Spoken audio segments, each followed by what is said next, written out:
Graça e paz, olá você, minha irmã querida, meu irmão querido.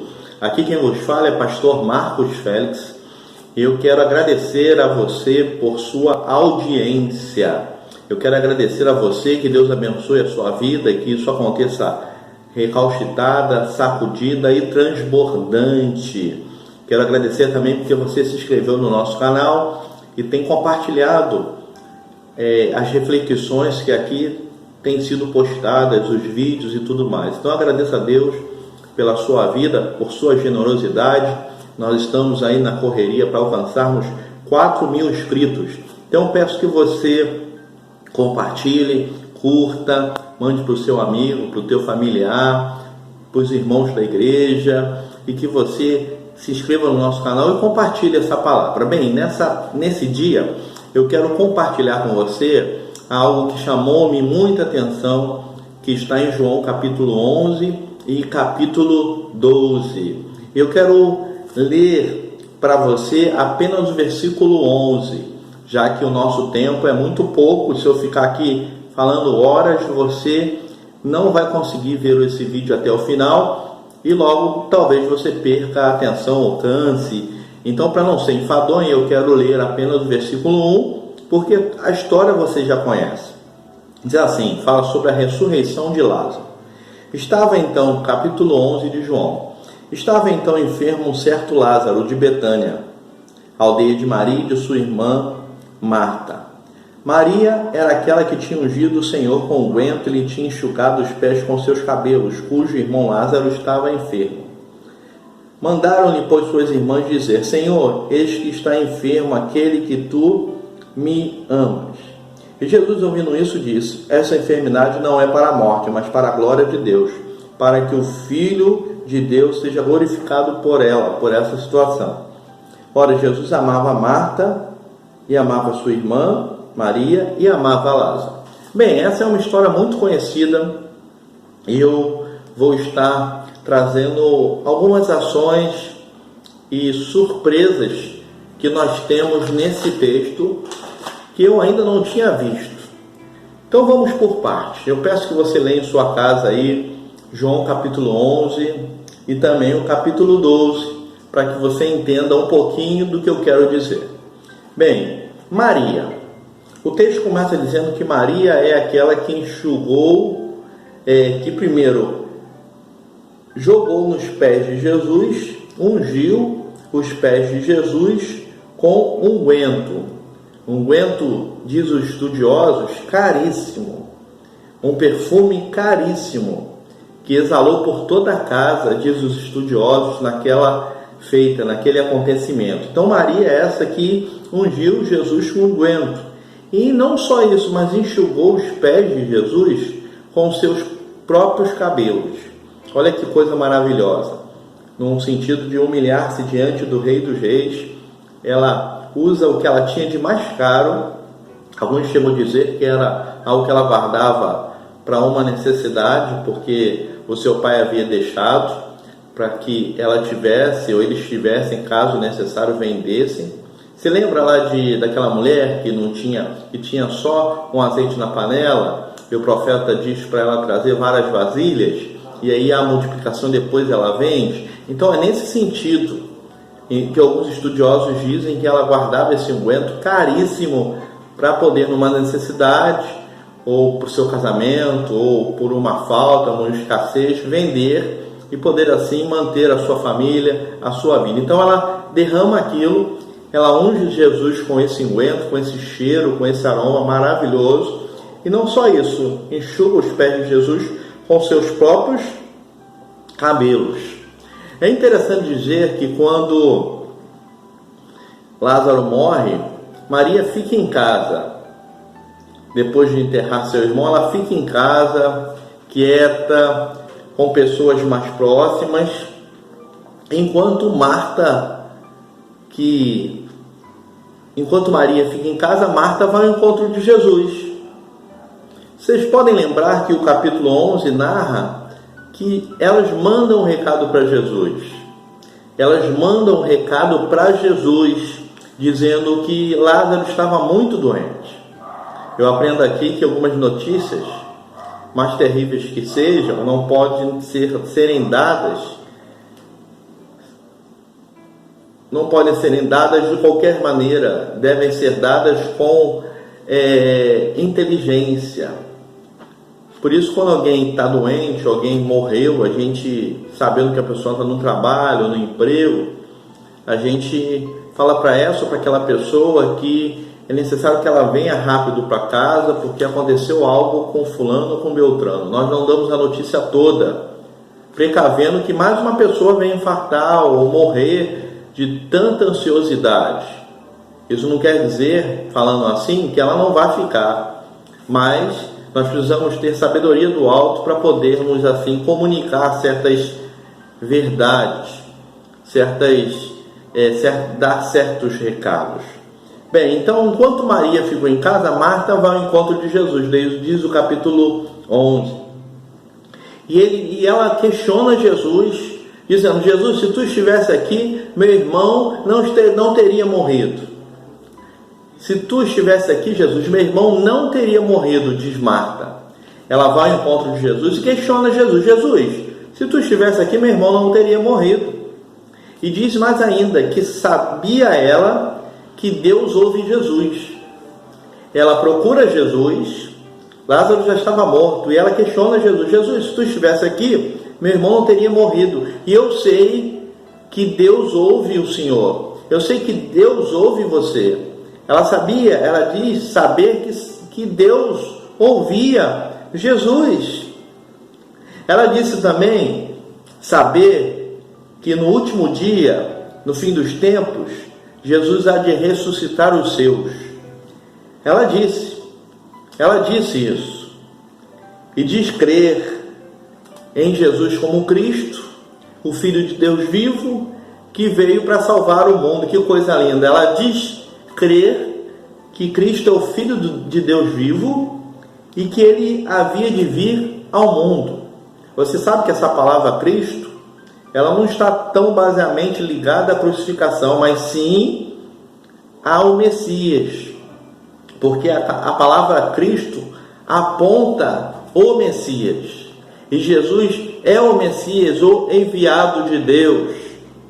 Bem, Marta, depois dessa resposta, ela então se afasta e se dirige à sua casa para encontrar-se com Maria, sua irmã. E chama Maria em particular e fala: vamos lá encontrar Jesus. De um salto elas saem, deixam tudo que está em casa e vão ao encontro de Jesus. Bem, algumas verdades que eu quero compartilhar com você. E aí surge a pergunta que talvez você faça: o que podemos aprender com essas duas mulheres? O que aprender numa hora quando a adversidade nos aperta e nos assola? O que fazer quando se perde um parente, ou um emprego, ou algo tão importante para nós? Qual a postura certa diante da incerteza? São perguntas que normalmente nós fazemos. E eu quero trazer 3 verdades de forma rápida que você pode guardar no seu coração. A primeira delas: essas duas figuras, essas duas personagens, que ainda que sejam da mesma família, tiveram uma resposta, tiveram ações diferentes diante da adversidade. A gente aprende que todo mundo é ser humano, mas nem todo mundo responde à adversidade, à perda, ao problema da mesma forma. Sendo da mesma família ou não, Marta e Maria tiveram ações distintas, diferentes, o que é o normal. E o texto nos mostra muito bem isso, que Maria fica em casa e Marta vai ao encontro de Jesus. Segundo lugar, as duas irmãs, aí sim, as duas irmãs viam a presença de Jesus como fundamental, importante, para que a morte de Lázaro não viesse a acontecer. As duas irmãs viam como a presença de Jesus naquele episódio ou antes da morte de Lázaro, como fundamental para a não morte de Lázaro. Terceiro lugar, Jesus comparece a Betânia para surpreender a todos. E aí eu quero trazer algumas coisas muito interessantes. Você vai perceber no capítulo 11 que Tomé e os discípulos se surpreendem em Jesus voltar a um lugar que possivelmente eles seriam apedrejados, mortos. E Tomé fala: nós vamos voltar naquele lugar para morrermos? Jesus surpreende eles ao ir naquele lugar, ao retornar. Jesus também surpreende. O texto começa dizendo que Lázaro, Maria e Marta eram amados por Jesus, mas o texto nos surpreende quando Jesus fala que Lázaro não está morto, ainda que esteja, e que folga ele, Jesus, estar longe daquele acontecimento. E ele não atende o pedido das irmãs em ir, melhor dizendo, para Betânia, no momento que elas pediram. É surpreendente isso. Jesus diz não, ainda diz: é melhor que eu nem lá esteja. É surpreendente pensar nisso. Jesus se apresenta então como sendo a própria ressurreição em vida.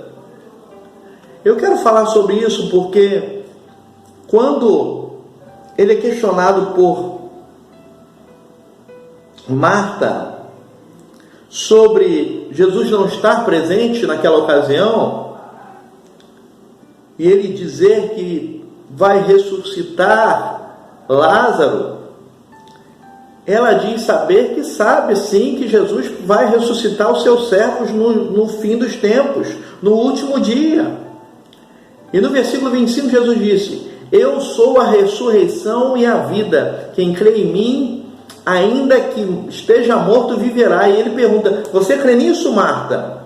Ela diz: sim, Senhor, creio que tu és o Cristo, o Filho de Deus, que havia de vir ao mundo. Mas ela não responde. O sim dela não corresponde à pergunta de Jesus, porque ele está ensinando que ele próprio, Jesus, é a ressurreição e a vida. Ele, Jesus, ele é a ressurreição e a vida. Ele, Jesus, é a ressurreição e vida. Ou seja, ainda que o homem morra, viverá, porque ele é a ressurreição e a vida. E dito isto, partiu, chamou segredo Maria, ela vai para casa. Jesus realiza o inimaginável. Lázaro estava morto há 4 dias. E Jesus mais uma vez surpreende, trazendo da morte Lázaro. E surpreende os presentes, porque ele não faz tudo não. Ele chama Lázaro numa redundância, Lázaro sai para fora e manda os que estavam presentes a desprender Lázaro, para que eles pudessem participar e testemunhar o milagre feito por Jesus, o inimaginável. E aí, como você então vive em meio à adversidade, já que o nosso tempo é muito pouco? Nós estamos em momentos de pandemia. Como fazer?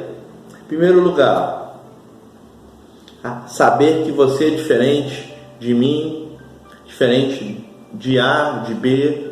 Você vai ter ações distintas ou talvez afins, semelhantes, na resolução, na solução de problemas. Mas isso não te garante vitória na adversidade. Isso mostra que você é ser humano. Você é finito nesse mundo.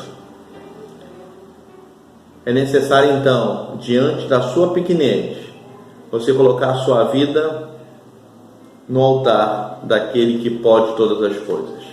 E o nome dele é Jesus.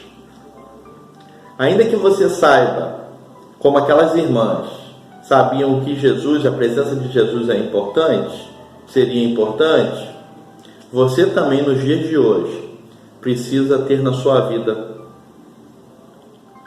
culto, intimidade. Porque se há culto na sua vida, quando você voltar a congregar na igreja local, vai ter vida no culto. Então restaure a tua intimidade, a presença de Deus na sua vida. Em terceiro lugar, Jesus quer te surpreender. Jesus quer surpreender a sua vida, quer trazer o que não existe para te abençoar. Ele toma o nome de toda a família no céu e na terra. Ele conhece você por completo e Ele quer te surpreender. Então, como fazer no tempo de adversidade? É saber que você é humano e precisa ser totalmente dependente de Deus. É entender que a presença de Jesus é importantíssima para você sobreviver nesse mundo e vencer nesse mundo. E receber dele todo o ânimo necessário, esperança, fé, que está no amor de Jesus. E aí você viverá as surpresas que Deus tem para você.